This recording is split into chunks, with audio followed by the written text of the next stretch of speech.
नमस्कार साथियों, मैं कुश कुमार सरल एग्जाम के यूट्यूब चैनल पे आपका स्वागत करता हूं। दोस्तों, लेकर आए हैं बिहार बीपीएससी 4.0 से बनने वाले महत्वपूर्ण वन लाइनर प्रश्न जो आपकी पिछली परीक्षाओं में पूछे गए हैं। उनमें से सभी प्रश्न हैं। ये देखो, आप लोग देख सकते हो इसको।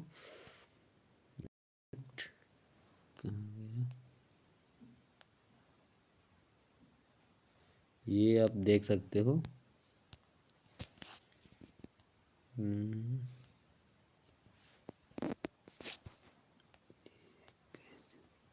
ये देखो, सारे प्रश्न जो है आपके बीपीएससी बिहार जो शिक्षक भर्ती हुई थी उनमें से आए हुए प्रश्न हैं। और इसमें से हम शुरू करते हैं। आज का हमारा पहला प्रश्न जो है 19वीं शताब्दी से सामाजिक एवं सांस्कृतिक जागरण जो है, इससे संबंधित प्रश्न आपके हैं। दिया हुआ है, राष्ट्रवाद की आध्यात्मिक दिशा किस के द्वारा लोकप्रिय बनाया गया है? तो स्वामी विवेकानंद के द्वारा बनाया गया था। और ब्रह्म समाज का प्रभाव मुख्यतः सीमित था तो शहरी शिक्षित वर्ग के लिए। ब्रह्म समाज की स्थापना किसने की? तो राजा राम मोहन राय के द्वारा किया गया है। ठीक। आर्य समाज की स्थापना किसने की? तो स्वामी दयानंद सरस्वती के द्वारा आर्य समाज की स्थापना की गई। और वेदों की ओर लौटो जो नारा दिया था दयानंद सरस्वती के द्वारा दिया गया। ठीक। और इंडिया फॉर इंडियंस प्रसिद्ध नारा किसका है? तो स्वामी दयानंद सरस्वती का है, यानी भारत भारतीयों के लिए। और अगला प्रश्न है हमारा, भारत में सेल्फ रिस्पेक्ट मूवमेंट प्रारंभ किया गया था तो ईवी रामास्वामी नायर के द्वारा शुरू किया गया था। अगला प्रश्न है, 1784 ईस्वी में एशियाटिक सोसाइटी ऑफ बंगाल का आरंभ किया था तो विलियम जोन्स ने किया था। और नेक्स्ट हमारा प्रश्न है, युवा बंगाल आंदोलन का जो स्थापना का श्रेय है तो हेनरी विलियम डेरोजियो का है। ठीक। और सत्य शोधक समाज, इसकी स्थापना जो किए थे ज्योतिबा फूले ने किया था महाराष्ट्र में। अगला प्रश्न है हमारा, भारतीय राष्ट्रीय कांग्रेस के द्वितीय मुस्लिम अध्यक्ष कौन थे? तो इसके जो अध्यक्ष थे दूसरे रहमतुल्लाह मोहम्मद सयानी थे। ठीक। नेक्स्ट हमारा प्रश्न है, पूना सार्वजनिक सभा की स्थापना कब हुई थी? तो 1870 में महादेव राणा डे के द्वारा इसकी स्थापना की गई थी। आर्य समाज की स्थापना कब हुई? तो दयानंद सरस्वती के द्वारा हुआ था। और नेक्स्ट हमारा प्रश्न है, यूनाइटेड पेट्रियाटिक एसोसिएशन की स्थापना सर सैयद अहमद खान के द्वारा किया गया है। 1893 में शिकागो में आयोजित धर्म संसद में भाग किसने लिया? तो स्वामी विवेकानंद। और 1893 पे से एक घटना याद रखना, 1893 में ही महात्मा गांधी अफ्रीका गए थे। ठीक। अगला प्रश्न है, सती प्रथा को बंद कराने में लॉर्ड विलियम बेंटिक का सहयोग किसने दिया था? तो 1829 में राजा राम मोहन राय की सहायता से सती प्रथा का अंत हुआ। और राजा राम मोहन राय ने सहयोग क्यों किया था? क्योंकि उनकी बड़े भाई की पत्नी यानी इनकी भाभी जो थी, इनके भाई के मरने के बाद उनको जिंदा जलाया गया था और इसी से आघात हुआ इनको। तो इन्होंने लॉर्ड विलियम बेंटिक की सहायता से सती प्रथा को 1829 में प्रतिबंधित कर दिया था। ठीक।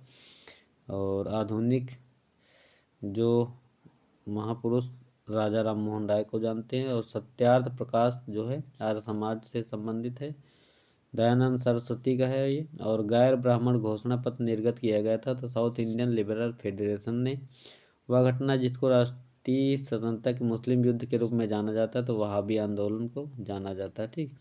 देवबंद के विद्वान जिन्होंने स्वतंत्रता आंदोलन में महत्वपूर्ण भूमिका निभाई थी तो ये कौन थे? तो अब्दुल कलाम आज़ाद थे। ठीक।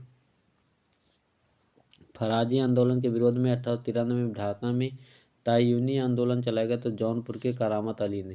फराजी आंदोलन क्या था? तो मुस्लिम लोगों की दाढ़ी पे कर्ज कर लिया जाता था। ठीक। रखने वालों को। अगला प्रश्न है हमारा, पंजाब हिंदू सभा की स्थापना हुई थी तो वर्ष 1909 में हुई थी।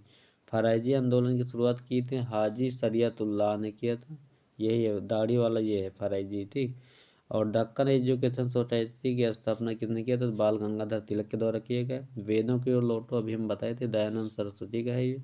और आर्य समाज की स्थापना कब हुई? तो 1875 में आर्य समाज की स्थापना स्वामी दयानंद सरस्वती के द्वारा किया गया था। और वह महिला समाज सुधारक जिसको पंडित का कहा जाता तो पंडित रमाबाई के नाम से जाना जाता। ठीक। ज्योतिबा फूले से संबंधित है। और अगला प्रश्न है हमारा, बंगाल की एशियाटिक सोसाइटी का स्थापना विलियम जोन्स ने किया। और भारतीयों का वह वर्ग जो पाश्चात्य संस्कृति से प्रभावित हुआ, तो शिक्षित हिंदू मध्यम वर्ग। और ब्रिटिश काल में भारत में हिंदू विधवा पुनर्विवाह कानून के लिए श्रेय किसको दिया जाता है, तो ईश्वरचंद्र विद्यासागर को। ये संबंधित कहाँ से, तो ये पश्चिम बंगाल से थे। अगला प्रश्न है हमारा, अस्पृश्यता जागरूकता अभियान गांधी जी ने प्रारंभ किया, तो वर्धा महाराष्ट्र, वर्धा आपका गुजरात में, ठीक। और अस्पृश्यता का अनुच्छेद जो है अनुच्छेद 17 में इसका उल्लेख किया गया है संविधान में। और हिंदू विधवा पुनर्विवाह अधिनियम बनाया गया था, तो ये 1856 में बनाया गया था। राजा राम मोहन राय द्वारा सामाजिक धार्मिक आंदोलन की स्थापना कब हुई, ब्रह्म समाज की स्थापना इन्होंने किया। और सती प्रथा का उन्मूलन लॉर्ड विलियम बेंटिक के द्वारा राजा राम मोहन राय के साथ हुआ था। भारत में थियोसॉफिकल सोसाइटी की स्थापना मैडम ब्लॉडवर्स्टी तथा कर्नल आलकाट के द्वारा, ठीक। नेक्स्ट हमारा प्रश्न है, रामकृष्ण मिशन के संस्थापक कौन थे, तो विवेकानंद थे। इनके गुरु थे रामकृष्ण मिशन, ठीक। और भारतीय पुनर्जागरण आंदोलन के पिता राजा राम मोहन राय को जानते इस नाम से, ठीक। नेक्स्ट हमारा प्रश्न है, प्रार्थना समाज के संस्थापक कौन थे, तो आत्माराम राम पांडुरंग थे। और भारत में नारी आंदोलन प्रारंभ हुआ तो ज्योतिबा फुले की प्रेरणा से इन्होंने ही महिलाओं के लिए शिक्षा पर ध्यान दिया और इनके लिए विद्यालय खुलवाए थे। राजा राम मोहन राय द्वारा ब्रह्म समाज की स्थापना कब हुई थी, तो 1828 में हुई थी। और इसी के बाद ही 1829 में सती प्रथा प्रतिबंधित की गई इन्हीं के द्वारा। सत्याग्रह प्रकाश की रचयिता स्वामी दयानंद सरस्वती थे और दयानंद द्वारा आर्य समाज की स्थापना हुई थी। आत्मीय सभा के संस्थापक कौन थे, तो राजा राम मोहन राय थे। और स्वामी विवेकानंद ने रामकृष्ण मिशन की स्थापना वर्ष 1897 में किया था, ठीक।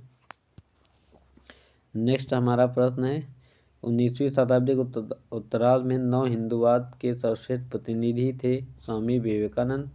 और महाराष्ट्र के वह समाज सुधारक जिनको लोकहितवादी कहा जाता था, तो गोपाल हरि देशमुख को कहा जाता था।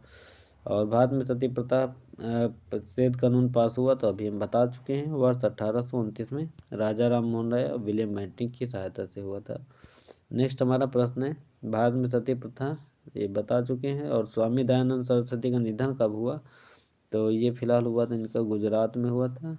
और अगला प्रश्न है, यंग बंगाल आंदोलन को प्रभावित किया था, तो हेनरी विवियन डेरोजियो ने। और भारतीयों के लिए तो स्वामी दयानंद सरस्वती का है। सर सैयद अहमद खान के सबसे कटु आलोचक कौन थे, तो जमालुद्दीन अफगानी थे, ठीक। और आगे किसान आंदोलन से संबंधित कितने प्रश्न हैं, तो इससे भी काफ़ी प्रश्न हैं। तो फिलहाल आज के लिए बस इतना ही, और फिर मिलते हैं हम कल आपकी अगली क्लास बीपीएससी की। तब तक के लिए बाय। और जो भी लोग क्लास से जुड़े हुए हैं, क्लास देख रहे हैं, तो क्लास अच्छी लगे तो लाइक और दूसरों तक भेजना ना भूलें। Thanks for watching this video. अगली मेरी क्लास अभी 9 बजे अपलोड हो जाएगी। उत्तर प्रदेश से संबंधित महत्वपूर्ण जानकारी, उनका प्रश्नों का सार संग्रह आपको वन लाइनर अगली क्लास में फिर मिलेगा। तो बाय सभी को, थैंक यू।